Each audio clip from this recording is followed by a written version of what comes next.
Hey guys, today we're going to tackle marking a foam ball into 5 equal segments.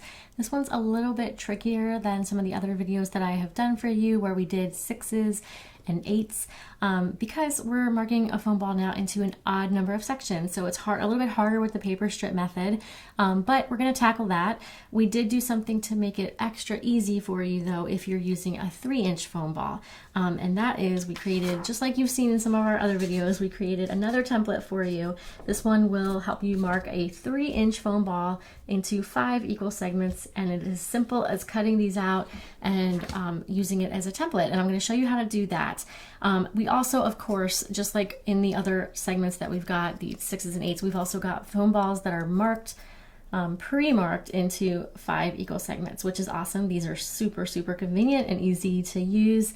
But if you don't have those, and if you don't have a 3-inch foam ball, I am also going to show you how to do the math. You're going to have to do a little bit of math in order to mark your foam ball into 5 equal segments. Alrighty, so if you do want the template, if you've got a 3-inch foam ball, you can find the link to that right below the video. I've also got a link right below the video to a page on my website, which is a handy little checklist that lists out what patterns go with which segment balls. So like, because we've got so many now, we've got 6s, 8s, 12s, 5s, it just makes it easier to see like which patterns go with which ones. Okay, so you can find a link to that below as well, and I hope that you find all of this helpful. All right, let's go ahead and get started. All right guys, so let's start with the easiest way of all of doing this, and we're going to use that template. You may have seen me demonstrate this before with some of our other ball marking videos. We've got these templates for 6, 8, and 12. So this is really easy. All we're going to do is cut out one of these templates. We've got 4 on here. You can use them for future uses or whatever, but we're going to cut one out and then use that to mark the foam ball. Again, this is going to be what you use if you've got a 3-inch foam ball, the exact size that we've got in our Ornament Girl shop. I do want you to keep in mind that different brands and different types of foam balls vary just a little bit in size. So you may buy a 3-inch foam ball somewhere and it could be a little smaller or a little bit bigger.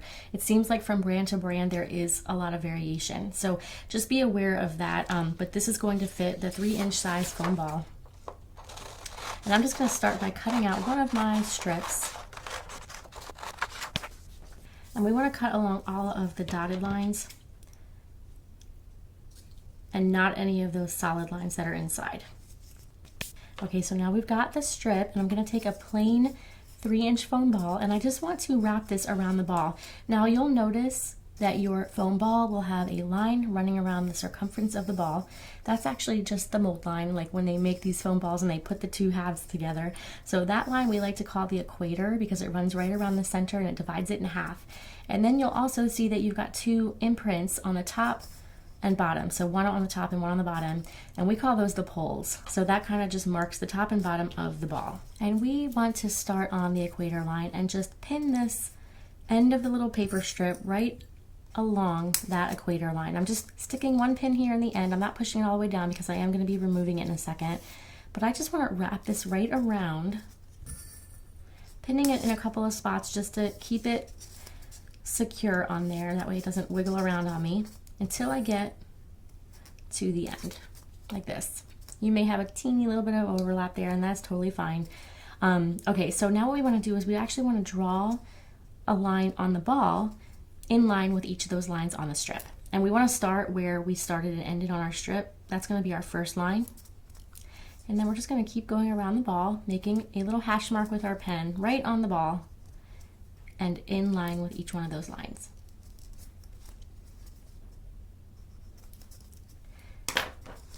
And then we'll go ahead and remove the strip, and you can keep this if you want to and reuse it. I like to label them sometimes so that I don't get them mixed up. Now we want to take our pen and just make a little X mark on each of those poles. So that way they're easier to see because we're going to be using those in a second. And now what we've got is just 5 lines going around the foam ball, and that's what we're going to be using to mark our 5 sections. So we want to use a flexible tape measure for this next part, and we just want to start at one of the poles and set this right through the middle of the X that we drew. and just pin it on there the same way we did before, just pinning halfway in. We're going to be removing in a second. And then we want to take this and just bring it right alongside one of those marks that we made along the equator. And again, I'm going to stick a pin through there to hold it in place. And then we're going to bring it down through, down through the bottom pull marking and pin again. And now we're going to want to anchor this with our other thumb because it will wiggle around a little bit, but just draw a line right down through that hash mark from pole to pole right alongside of that tape measure. And then we can go ahead and remove the pins. And there's our first line. We're going to do that all the way around through each one of those remaining hash marks from pole to pole until we have come back to where we started. Again, I'm just starting at the top where I began before, but this time bringing it down through the next hash mark along the equator, and then down through that last pole,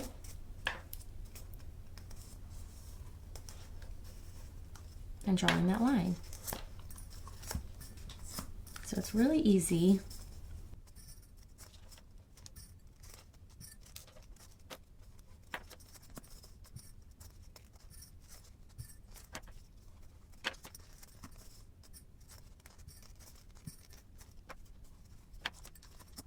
So that is the easy way. Now I'm going to go ahead and show you the less easy way.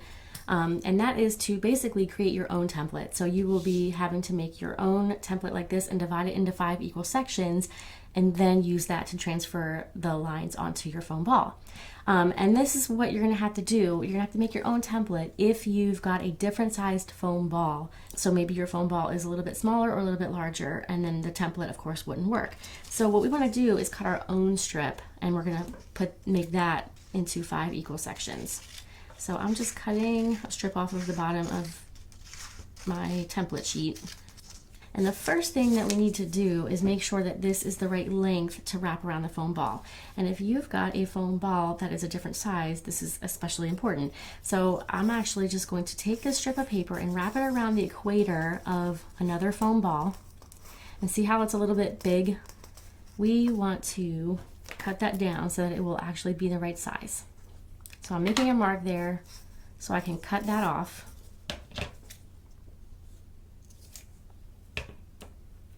And now this strip of paper should be the right length for this foam ball. So that's pretty close. I got it a little teeny bit short, but it's close enough.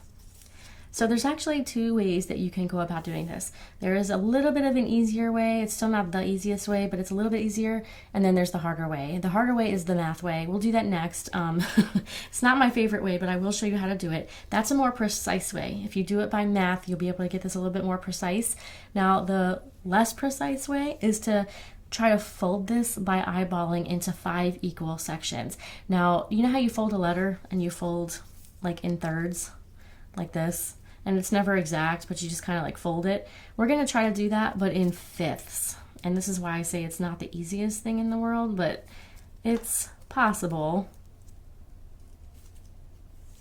I'm just playing with this. Like right now I've got it folded into fourths and I've only got a little left. So I know that I've made my sections way too long. So I'm just going to do this again. And I'm not creasing anything yet. I've got some tiny little bit of creasing going on, but I'm trying not to really hard crease anything because I know I need to adjust it. And now I'm just playing with it until it looks like I can get this even, which I am nowhere near, so let's keep going.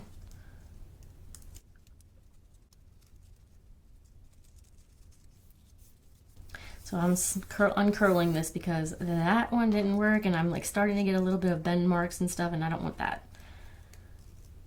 And now this would be so much easier with the template that we had pre-made, and I'm like really tempted to like lay this up against there to get started here, but that's the whole point. If you don't have the template, you got to do this way. So all right, it looks like I'm closer this time. Okay, see that? Now that little inside tail part is a little short, but this is gonna be, I feel like this is as close as I can get it by eyeballing. So I'm going to just go ahead and finger press this now. So I'm creasing those two ends.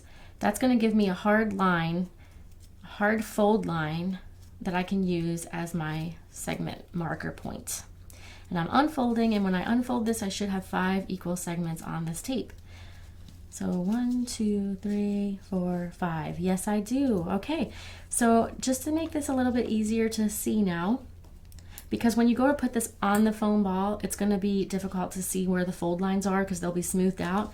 I'm actually going to take my pen and just make a little mark alongside each one of those fold lines so that they are easier to see.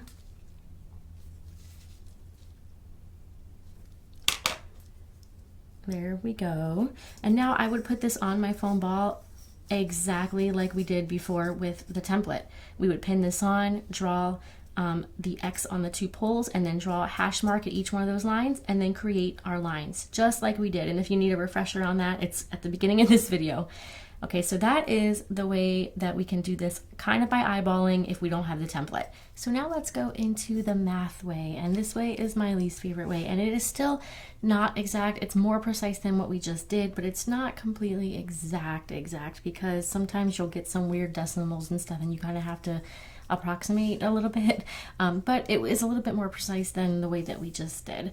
We're going to start by doing exactly what we already did before and getting ourselves a strip of paper that is the exact length to wrap around the foam ball. So let's just do that really fast. Okay, so we've got our strip of paper. This strip is the exact length that we need to wrap around the size ball that we are using. And now what I want to do is I want to measure how long this strip of paper actually is. So that's why I call this the math way, because we're actually going to be using measurements, which is so fun. So now this looks to be about 9 5/8. That is a really nice, neat number. That's awesome. I would say that that doesn't actually usually happen. A lot of times it comes out a lot messier than that. But either way, whether you've got a nice neat fraction like that, then 5/8, or if you have a little bit more of a messy number here, it's okay, because we're going to take this to the computer. We are going to rely on some technology. I'm going to look up a calculator to help us divide this into 5 equal segments. So I don't know how to divide 9 5/8 into 5 equal segments, so I want to use a calculator to do this. And the easiest way that I have found to do this is to take that fraction and turn it into a decimal first, then divide it by 5, and then go from there. So first of all, let me just find a calculator, or find a calculator that's going to help me turn 5/8 into a decimal, because that's not something that I can do in my head. So we want to go fraction to decimal. As you can see, I've already been to this page before. So I'm just going to enter in my fraction, 5/8, and then calculate it. And so that is giving me a 0.625. Now remember, the length of my strip of paper was actually 9 5/8. So the decimal that I'm actually going to be working with now is 9.625. Basically, all I've done is switch that 5/8 into the 0.625. So now I'm going to go to my computer calculator, and we want to take that new number, the new decimal that we just created, 9.625, and divide that by the number of segments that we want to do on the ball. And in this case, of course, we're doing 5. So now I am left with 1.925. Now, at this point, this is where you've got a choice, and it's going to depend on what number you've ended up with here. I kind of feel comfortable with 1.925. I realize that that is just shy of 2 inches on my tape measure, and so if I just do segment lines every almost 2 inches, that's going to be pretty darn close to what I need to achieve. However, if you've got something really wonky here and it's like you're thinking, well, maybe if I switch it back to a fraction, that might help me, we can do that too. So I'll just demonstrate how to do that. All we have to do is go to the opposite calculator. We did do fraction to decimal, so now we want to do decimal to fraction. And we're going to take that number that we just came up with, which was 1.925, and we're going to turn that back into a fraction and see what that looks like. So I don't think that that looks good at all. 1 37/40. I think I'll stick with 1.925, but that's what I'm going to take back to my craft table and attempt to draw out on my strip of paper. All right, guys, we are almost there. So we had that 1.925 number. That's what we kind of calculated on the computer. So what I want to do now is just draw segments that are about that length. And this is, of course, eyeballing, but I know that 1.925 is going to be just shy of 2 inches on my tape measure. So I'm going to go ahead and draw a line that's just a little bit shy of that.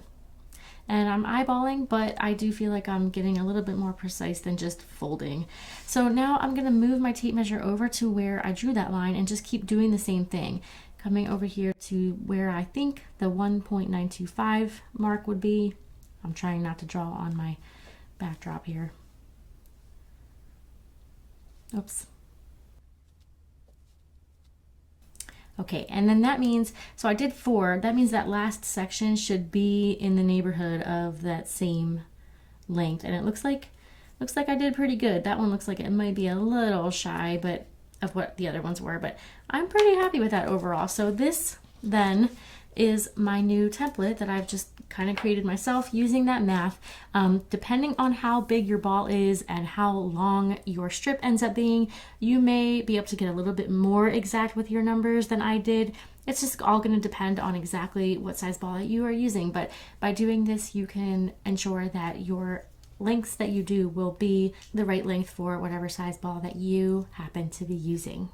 All right, guys, so I hope that you found this helpful. Of course, like I said before, and like you've seen, the easiest way to do this is to use the 3-inch size foam and use that printable template. That is the very easiest way. Most of the patterns that we have do use a 3-inch size foam ball anyway, so you won't really necessarily need to use a different size foam ball if you are following one of our patterns. However, if you are using a different size foam ball, then those other 2 methods will work for you no matter what size you're using, and I hope that you found this really helpful. If you've got any questions at all, please don't hesitate to leave them below, and I will help you out the best that I can. Thanks so much for watching, and happy ornamenting!